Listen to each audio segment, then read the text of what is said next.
When you are sent off in football, your instinct is to defend yourself. You are emotional, you are frustrated, you feel misunderstood. But here is the truth. Your post-match interview becomes as important as the incident itself. Why? Because that is what shapes public opinion, club trust, and media narrative. Today, we are looking at Jude Bellingham's interview after his red card. I will show you what he did right, what he risked, and what every elite player in football can learn from it. It's clear that he made a mistake and there was a miscommunication.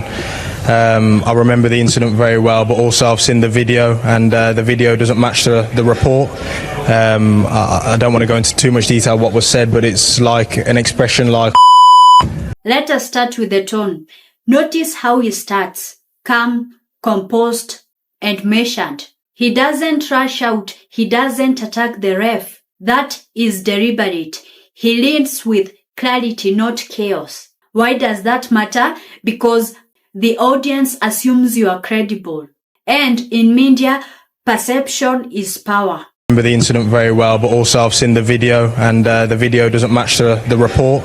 Here is where it gets interesting. Instead of arguing emotionally, he introduces doubt by referencing evidence. I've seen the video, simple, non-aggressive, and factual. He challenges the call but without attacking anyone personally. That is how you apply pressure while still sounding professional. Let's fact speak louder than frustration. I don't want to go into too much detail what was said, but it's like... This moment is subtle but elite. He draws a line. I do not want to go into too much detail. Why? Because details invite a spin. It invites interpretation. Here he is choosing clarity and containment, and that keeps him in control. Most players overshare in moments like these, but he doesn't. That is media maturity.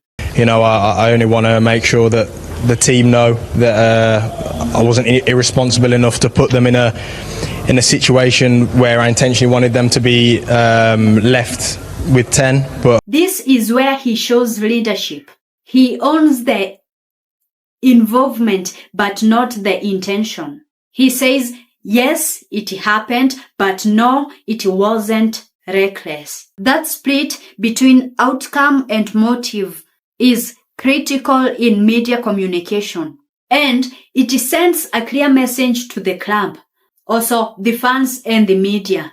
It says, I'm accountable, but I'm not careless. I hope that the footage will be reviewed and see that it's not the same as the report, and that going forward the federation can keep that under consideration, because it is huge evidence. Now this is expert level framing. He ends by pinpointing forward. No blame, no escalation, just a request for fairness. That appeals to reason, not emotion. Also, it leaves the door open for correction without asking like he is begging for one. Jude Bellingham didn't just respond to the red card. He navigated a media minefield, calmly, strategically, and intelligently. This is the level of poise and confidence every elite football player needs in their communications. That's because how you speak is how you lead. And leadership isn't just about the pitch alone. This is what I do. I train football players and managers to win the interview